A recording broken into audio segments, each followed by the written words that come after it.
Hello my dear friends, आप सभी का हमारे चैनल करंट स्टडी पर स्वागत है। दोस्त हम बात करेंगे बेसिक इलेक्ट्रिकल इंजीनियरिंग की।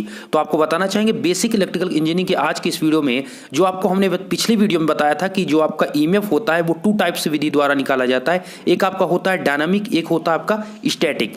तो आपको हमने बताया था दोस्त डायनामिक क्या होता है और स्टैटिक क्या होता है। डायनामिक में ये बताया था कि दोस्त कि मैग्नेटिक फील्ड आपका स्थिर रहेगा, वहां पर करंट कैरिंग कंडक्टर को आगे पीछे या मूव कराते हैं तो वहां पर फ्लक्स के कटने के कारण उसमें ईएमएफ इंड्यूस होता है, वो आपका क्या होता है डायनामिक। एक आपका स्टैटिक होता है। स्टैटिक में क्या होता है, आपको मैग्नेटिक फील्ड में परिवर्तन करते हैं, आपका करंट कैरिंग कंडक्टर स्थिर रहता है। लेकिन आपका वो टू टाइप्स का होता है, अर्थात आपका स्टैटिक की बात करें, अगर स्टैटिक की बात करें तो वहां पर आपका दो टाइप का होता है। एक आपका सेल्फ इंड्यूस्ड ईएमएफ होता है और एक आपका क्या होता है दोस्त, एक म्यूचुअल इंड्यूस्ड ईएमएफ होता है। तो टू टाइप्स के होते हैं। तो आज हम उसी के बारे में डिटेल्स में, इससे पिछली वीडियो में भी आपको बताया था, आज की इस वीडियो में आपको हम फार्मूला के साथ आपको बताएंगे। तो पहले आप जान लीजिए एक सेल्फ इंडक्टेंस क्या होता है, जिसे बोलते हैं स्वप्रेरकत्व।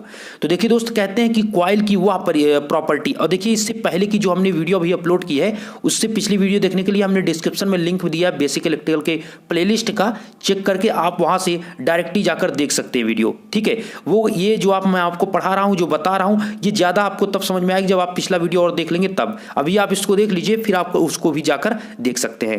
देखिए दोस्त, सेल्फ इंडक्टेंस की बात करें, स्वप्रेरकत्व, कहते हैं कि कॉइल की वह प्रॉपर्टी जिसके कारण उसमें धारा की वृद्धि का विरोध तथा धारा की कमी का विरोध पाया जाए, सेल्फ इंडक्टेंस कहलाता है। इसका मतलब क्या हुआ? इसका मतलब दोस्त ये हुआ कि जो आपकी कॉइल है उसमें आप क्या कर रहे हैं, उसमें करंट आप फ्लो करा रहे हैं, उसमें क्या कर रहे हैं, करंट। अगर आपकी करंट में वृद्धि होती है तब जो ऐसी प्रॉपर्टी जो आपकी कॉइल है, कॉइल की यह गुण है, उसके अंतर्गत यह प्रॉपर्टी है। अगर आपकी, जैसे आपकी आई करंट फ्लो हो रही है, उसमें अगर आप वृद्धि कर देते हैं तो उसका भी अपोज करेगी, अर्थात विरोध करेगी। और जो करंट फ्लो हो रही है अगर उससे कम होगी तब भी उसका विरोध करेगी, कम होने का भी विरोध करेगी और ज्यादा होने का भी विरोध करेगी। अगर ऐसी कॉइल में प्रॉपर्टी है तो इसी प्रॉपर्टी अर्थात इसी गुण को कॉइल का सेल्फ इंडक्टेंस कहते हैं, स्वप्रेरकत्व कहते हैं। तो स्वप्रेरकत्व क्या हुआ दोस्त, कॉइल की वह प्रॉपर्टी, कॉइल का वह गुण जिसके कारण उसमें बहने वाली धारा की वृद्धि का विरोध करता है और धारा की कमी का भी विरोध करता है, वो आपका सेल्फ इंडक्टेंस कहलाता है। तो आशा करते हैं ये चीज आप बिल्कुल समझ गए होंगे दोस्त, सेल्फ इंडक्टेंस क्या होता है। अब चलते हैं, एक आपका होता है म्यूचुअल इंडक्टेंस। इसके दो नाम हिंदी में होते हैं, एक आपका होता है पारस्परिक, एक होता है अनोन्य प्रेरक। देखिए पारस्परिक, और देखिए हमने पिछले वीडियो में बताया था, तो सेल्फ इंडक्टेंस नाम से ही वाकिफ हो रहा है, इसमें सिंगल कॉइल होगी, अर्थात खुद में ही आपका ईएमएफ फ्लक्स सब इंड्यूस करेगा। लेकिन यहां पर क्या होता है, म्यूचुअल में इसमें एक कॉइल ए होगी, एक कॉइल बगल में बी होगी। तो इसमें आप फ्लक्स में परिवर्तन करेंगे और बगल वाले कॉइल बी में उसमें ईएमएफ इंड्यूस्ड हो जाएगा। और आपको पता है दोस्त, फैराडे के सेकंड लॉ से ई समानुपाती क्या होता है, d phi upon d t, अर्थात फ्लक्स में परिवर्तन की दर को ही आप विद्युत वाहक बल कहते हैं। तो आपका फ्लक्स में परिवर्तन होना चाहिए तभी ईएमएफ इंड्यूस्ड होगा। अगर किसी आप कॉइल में करंट को फ्लो करा रहे हैं और आप फ्लो कराते जा रहे हैं लेकिन उसमें अगर ईएमएफ इंड्यूस्ड नहीं हो रहा है, इसका रीजन है कि आप उसमें आपके करंट में परिवर्तन नहीं हो रहा है। अगर उसमें करंट में परिवर्तन नहीं होगा तो फ्लक्स में परिवर्तन नहीं होगा, और फ्लक्स में परिवर्तन नहीं होगा तो कभी उसमें जो आपका फ्लक्स में परिवर्तन नहीं होगा तो ईएमएफ उसमें इंड्यूस्ड नहीं होगा। तो फ्लक्स में परिवर्तन होना बेहद जरूरी है ईएमएफ इंड्यूस्ड होने के लिए। ओके, आगे चलते हैं दोस्तों, म्यूचुअल इंड्यूस्ड ईएमएफ क्या होता है, ये आपका डबल कॉइल की बात करते हैं। तो कहते हैं वह प्रॉपर्टी जिसके कारण एक कॉइल की धारा या फ्लक्स परिवर्तन के कारण पास रखी दूसरी कॉइल में ईएमएफ इंड्यूस्ड हो जाए, वो पारस्परिक या म्यूचुअल इंडेक्स कहलाता है। तो देखिए म्यूचुअल का मतलब हुआ पारस्परिक, मतलब बगल वाले की बात की जाएगी, अर्थात दोस्तों वह प्रॉपर्टी, यह कॉइल में वह प्रॉपर्टी होगी जिसके कारण एक कॉइल, मतलब एक कॉइल में करंट फ्लो हो रही थी और इसमें फ्लक्स, इसमें हमने क्या किया, करंट को में परिवर्तन किया जिससे फ्लक्स में परिवर्तन हुआ। और जो साइड में कॉइल बी रखी थी, इसमें फ्लक्स में परिवर्तन होने से बगल वाले कॉइल बी में क्या हो जाता है, ईएमएफ इंड्यूस्ड हो जाता है। फ्लक्स के परिवर्तन की दर को ही क्या कहते हैं, ईएमएफ कहते हैं। तो ये इसमें ईएमएफ इंड्यूस्ड हो गया, अर्थात इस प्रकार की अगर ईएमएफ इंड्यूस्ड होगा तो वो आपका होता है म्यूचुअल इंडक्टेंस। क्या कहते हैं दोस्त, उसे आप कहते हैं अनोन्य प्रेरकत्व। ठीक है, आशा करते हैं ये चीज आप बिल्कुल क्लियर समझ चुके होंगे। अब चलते हैं दोस्त, आज की इस वीडियो में आपको हम सेल्फ इंडक्टेंस के बारे में आपको डिटेल्स में बताएंगे कि आपका एक होता है स्वप्रेरकत्व गुणांक, ये क्या होता है, जिसे आप कहते हैं कोफिशिएंट ऑफ सेल्फ इंडक्शन। देखिए इसकी बात करें दोस्तों, इसके कॉइल के लिए और सोलेनॉइड प्रणालिका के लिए दोनों फार्मूले अलग अलग हैं, दोनों की आज हम बात करेंगे। देखिए होता क्या है कि स्वप्रेरकत्व गुणांक कुंडली और परिनालिका के लिए अलग अलग होता है। और ध्यान दीजिए, स्वप्रेरकत्व मतलब सेल्फ इंडक्टेंस को कैपिटल एल से डिनोट करते हैं। किससे दोस्तों प्रदर्शित करते हैं? कैपिटल एल से इसको प्रदर्शित करते हैं या डिनोट करते हैं कैपिटल एल से, ठीक है। इसको कहते हैं स्वप्रेरकत्व। आगे चलते हैं, आप कुंडली के लिए हम स्वप्रेरकत्व गुणांक कितना होता है हम आइए इसको बताते हैं और निकालते भी हैं। तो दोस्त क्या होता है कि कुंडली का स्वप्रेरकत्व गुणांक self inductance, coefficient of self inductance कहता है कि किसी कॉइल का स्वप्रेरकत्व गुणांक उस इंड्यूस्ड ईएमएफ के संख्यात्मक मान के बराबर होता है जो कि उस कॉइल में धारा परिवर्तन की दर के एकांक होने पर उत्पन्न होता है। तो देखिए यहां पर ये फार्मूला आप यहां पर देख रहे हैं दोस्त, EMF equal to minus L into D phi by D T. ये फार्मूला आप देख रहे हैं D I by D T. ध्यान दीजिए आपका ये D I by D T है, EMF equal to minus L into D I by D T. इसी के माध्यम से ये डिफिनीशन यहां पर आपको दिखाई दे रहा है। कैसे? देखिए ये इन्होंने कहा कि स्वप्रेरकत्व गुणांक अर्थात जो आपका कैपिटल एल है उसकी वैल्यू क्या होगी, उस इंड्यूस्ड ईएमएफ के बराबर होगी, अर्थात इस ईएमएफ के संख्यात्मक मान के बराबर होगी जो कि उस कॉइल में धारा परिवर्तन की दर के एकांक होने पर उत्पन्न होता है। ध्यान से देखिए, अगर दोस्त D I by D T का मान 1 कर दिया जाए तो जो एक कैपिटल एल का मान किसके बराबर हो जाएगा? ईएमएफ। इस माइनस एल को अभी -1 जो आपको माइनस दिख रहा है इसको अभी कुछ देर के लिए आप इग्नोर करिए, चूंकि ये आपका ये क्या है, ये ईएमएफ जो होता है ये जिससे उत्पन्न होता है ये उसी का विरोध करता है। जैसे कि हमने आपको लेंजला बताया था कि जिससे आपका इंड्यूस्ड होगा उसी का ये विरोध करता है, इसलिए यहां पर नेगेटिव डायरेक्शन के लिए यहां पर लगाया जाता है। तो सिंपली आपका ये फार्मूला जो यहां पर डिफिनीशन की बात करें तो यहां पर क्या होगा दोस्त कि इसका जो ईएमएफ का, इसमें इंड्यूस्ड ईएमएफ का मान जो होगा वो किसके बराबर होगा? इंड्यूस्ड ईएमएफ का मान, अगर आपको एल का आपको डिफिनीशन बताना है तो इंड्यूस्ड ईएमएफ के संख्यात्मक मान के बराबर होता है जब D I by D T का मान 1 हो, ऐसे भी आप कह सकते हैं। तो ईएमएफ बराबर minus L into d y by D t बहुत ही इंपॉर्टेंट फार्मूला है, आपको याद होना चाहिए। तो दोस्त इसका आपको पता हो गया कि स्वप्रेरकत्व गुणांक होता क्या है कि उस कॉइल में धारा परिवर्तन की दर एकांक का मतलब ये 1 होना चाहिए। ये 1 हो जाएगा तो इसका दोनों का मान इक्वल हो जाएगा। अब एक फार्मूला जहां दोस्त ये होता है इंपॉर्टेंट, एल इक्वल टू होता है N phi upon I, N phi upon I. अब आप समझिए स्वप्रेरकत्व गुणांक L equal to N phi upon I क्या होता है? एन आपके उसमें क्या होंगे? टर्न, नंबर ऑफ कॉइल में जो टर्न है, और टी फाई आपका हो गया फ्लक्स, ये क्या है? फ्लक्स। और आई उसमें जो कॉइल है आपकी उसमें कितनी करंट फ्लो हो रही, ये चीज आई होता है। जो आपकी कॉइल है उसमें कितनी करंट फ्लो हो रही है और उसमें फ्लक्स कितना है वो आपका फाई। तो फार्मूला हुआ स्वप्रेरकत्व गुणांक किस पे डिपेंड करता है? फ्लक्स पर और करंट पर।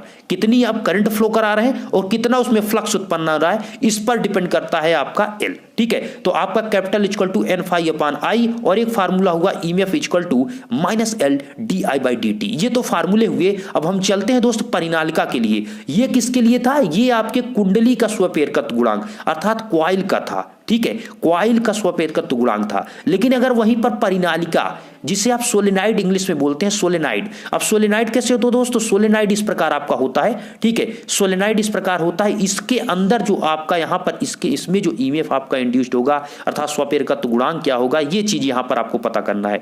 तो देखिए आपको बात करें दोस्त परिनालिका का स्वप्रेरकत्व गुणांक, तो परिनालिका में पहले फ्लक्स आपको पता होना चाहिए। तो फ्लक्स का एक फार्मूला होता है, हमने इस चीज को आपको ऑलरेडी बता रखा। अगर आप पिछले से वीडियो हमारा देख रहे होंगे तो आपको ये याद हो गया होगा कि फाई इक्वल टू होता है flux equal to MMF upon reluctance.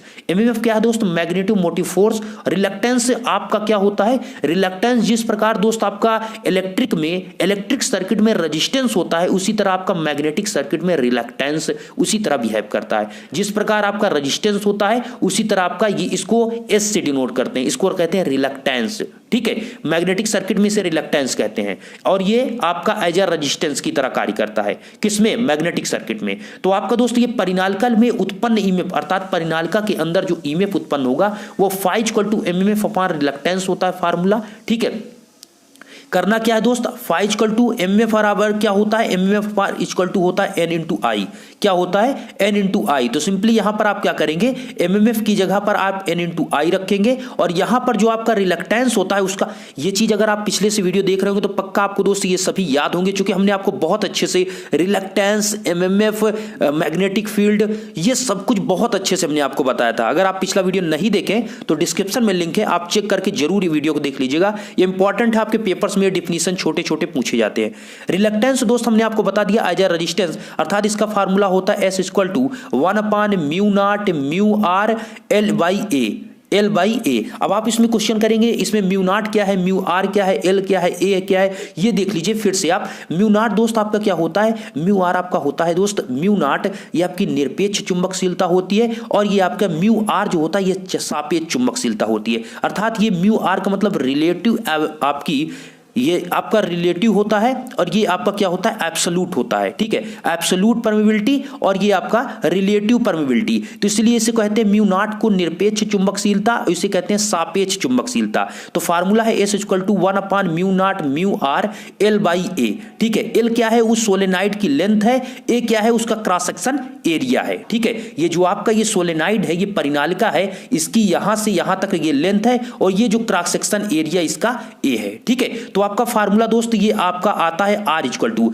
तो यहां पर देखिए हम आपको ये बताना बहुत चाह रहे हैं दोस्त, चूंकि वीडियो लंबा हो रहा है इसलिए मैं आपको यहां पर ज्यादा नहीं बता रहा हूं। रिलक्टेंस चूंकि हमने पिछले वीडियो में बताया था इसलिए नहीं तो आपको यहां पर देखिए इसे कंपैरिजन अगर कर लें तो R इक्वल टू दोस्त आपका फार्मूला क्या होता है, R equal to rho into L/A। आपका फार्मूला यही होता है दोस्त, R equal to rho into L/A। ये आपका होता है इलेक्ट्रिकल में, ठीक है। तो वहीं पर लेंथ होता है, एरिया भी होता है, बस यहां पर रो को चेंज होता है और यहां पर आपका क्या चेंज होता है 1/μ0 μr। ओके, अब देखिए यहां पर ये रिलक्टेंस का फार्मूला हमने पुटअप कर दिया। अब आगे दोस्त यहां पर ये होगा, आपको फार्मूला क्या पता है L इक्वल टू N∅/I, ये कॉइल का होता है। कॉइल में L इक्वल टू N∅/I होता है। अब इसको हम सोलेनाइड में चेंज करेंगे तो आपका जो फ्लक्स उत्पन्न हो रहा है बस कुछ नहीं करना, यही फ्लक्स को आपको इसमें पुटअप कर देना है। तो सिंपली हम यहां पर क्या करते हैं, ये जो आपका L इक्वल टू N∅/I है, हम यहां पर जब इसको पुट करेंगे फाई की जगह पर आप इस पूरे वैल्यू को पुट करेंगे, जो अभी आपने फ्लक्स निकाला Ni/1/μ0 μr L/A, इसी को हम पुट कर देंगे Ni/1/μ0 μr इंटू L/A। इसी को यहां पर जब आप पुट करेंगे दोस्त तो आपको कुछ कैंसिल होता हुआ दिख रहा हो, I से I कैंसिल हो जाएगा और n मल्टीप्लाई होकर n स्क्वायर हो जाएगा और ये μ0 μr A ये घूम कर ऊपर चला जाएगा और आपका हो जाएगा n स्क्वायर A μ0 μr और ये L आपका नीचे ही रहेगा तो अपान L होगा। तो कैपिटल L इक्वल टू आपका आया n square A μ0 μr upon small l। तो ये आपका होता है स्वप्रेरकत्व गुणांक का मात्रक आपका क्या होता है दोस्त, हेनरी। ध्यान दीजिएगा हेनरी किसका मात्रक होता है, सेल्फ इंडक्टेंस का आपका कोफिशिएंट ऑफ सेल्फ।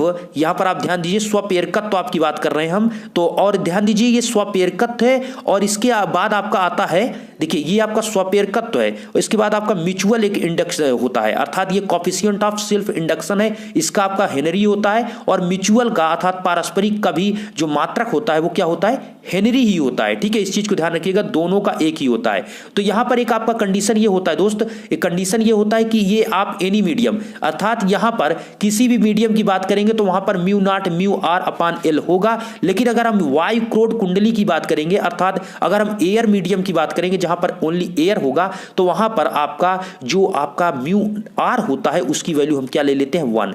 μr जो आप ये सापेक्ष चुंबकशीलता आपके होता है ये 1 हो जाता है, क्योंकि यहां पर कोई सापेक्ष की बात नहीं करते, यहां पर ओनली एयर बचता है। तो सिंपली आपका L इक्वल टू हो जाता है n square A μ0 upon L। और यही फार्मूला अब देख लीजिए, आपका जो फार्मूला लास्ट में आता है वो L equal to n square A μ0 upon L होता है और ये फार्मूला में है L equal to n square A μ0 μr upon L। ये एनी मीडियम के लिए है, ये आपका ओनली एयर कंडीशन के लिए है, अर्थात एयर मीडियम के लिए बात करता है। और आप देख लीजिए L जो आपका होता है दोस्त ये परिनालिका की लंबाई है, ठीक है। A जो है आपका क्या है, परिनालिका का क्रॉस सेक्शन एरिया है, μ0 उसकी निरपेक्ष चुंबकशीलता है, μr उसकी सापेक्ष चुंबकशीलता है, ठीक है। निरपेक्ष R से रिलेटिव होता है इसलिए सापेक्ष चुंबकशीलता, ठीक है। मतलब इसका होता है एब्सोल्यूट परमिबिलिटी इसको कहते हैं, इसको आप कहते हैं रिलेटिव परमिबिलिटी, ठीक है। आगे दोस्त चलेंगे, यहां पर n जो आपका होता है ये नंबर ऑफ टर्न है और आपको फाई तो पता है परिनालिका में उत्पन्न फ्लक्स है, ठीक है। ये सभी आपके थे।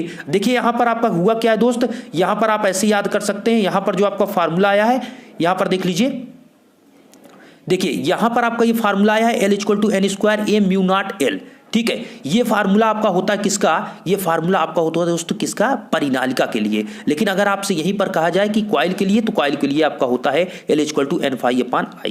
ठीक है, तो आज का वीडियो दोस्त इतना ही था। आपका सेल्फ जो इंडक्टेंस होता है, सेल्फ की हम बात किए थे, कोफिशिएंट ऑफ सेल्फ इंडक्शन। तो नेक्स्ट वीडियो में आपको हम म्यूचुअल बताएंगे, और आशा करते हैं आपने वीडियो अभी तक देखा। तो कमेंट में जय हिंद आप लिखिएगा। मैं देखता हूं कितने स्टूडेंट हमारे साथ अभी तक जुड़े हैं। दोस्त कमेंट में आप जय हिंद लिखेंगे तभी हम क्लियर हो पाएंगे, और नेक्स्ट वीडियो आपको इसी प्रकार मिलेगी। और वीडियो जो नहीं आ रही है, हमने आपको बताया दोस्तों, आपका मैं सिलेबस कंप्लीट करा दूंगा, आप परेशान बिल्कुल ना हो। मैं आपको एक वीडियो प्रोवाइड करा दूंगा और आपको जल्द से जल्द सभी सिलेबस कंप्लीट करा दूंगा। बिल्कुल घबराइए नहीं। हाँ मानते दोस्त क्वेश्चन वीडियो लेट हो रहे हैं, बट मैं आपको विश्वास दिलाता हूं कि आपको सभी क्वेश्चन के जितने भी आपको हमने बताया है, कहा है, सभी आपको प्रोवाइड करा दूंगा। धन्यवाद।